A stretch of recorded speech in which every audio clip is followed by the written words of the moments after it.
Hi, I'm Simon with AppliancePartsPros.com. Today we're going to show you how to repair your appliance. Are you ready? Remember, anytime you work on your appliance, make sure it's unplugged or the circuit breakers are off so there's no chance of electrocution. In this video, we'll show you how to replace the burner cap in a GE range. It's going to be an extremely easy job. Should only take a minute to show you how to do it. When you open up the package, you're going to get a new burner cap.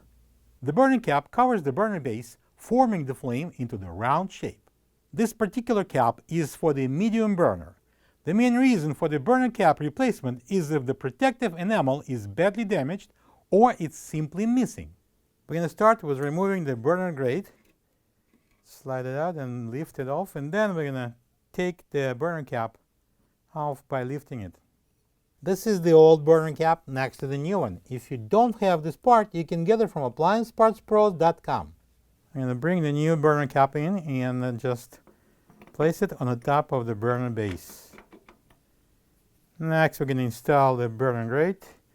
This tab goes underneath of the rear grate, and put it down. And now when we're done, you can plug the wrench back in. Thank you for being a part of another successful repair brought to you by AppliancePartsPros.com.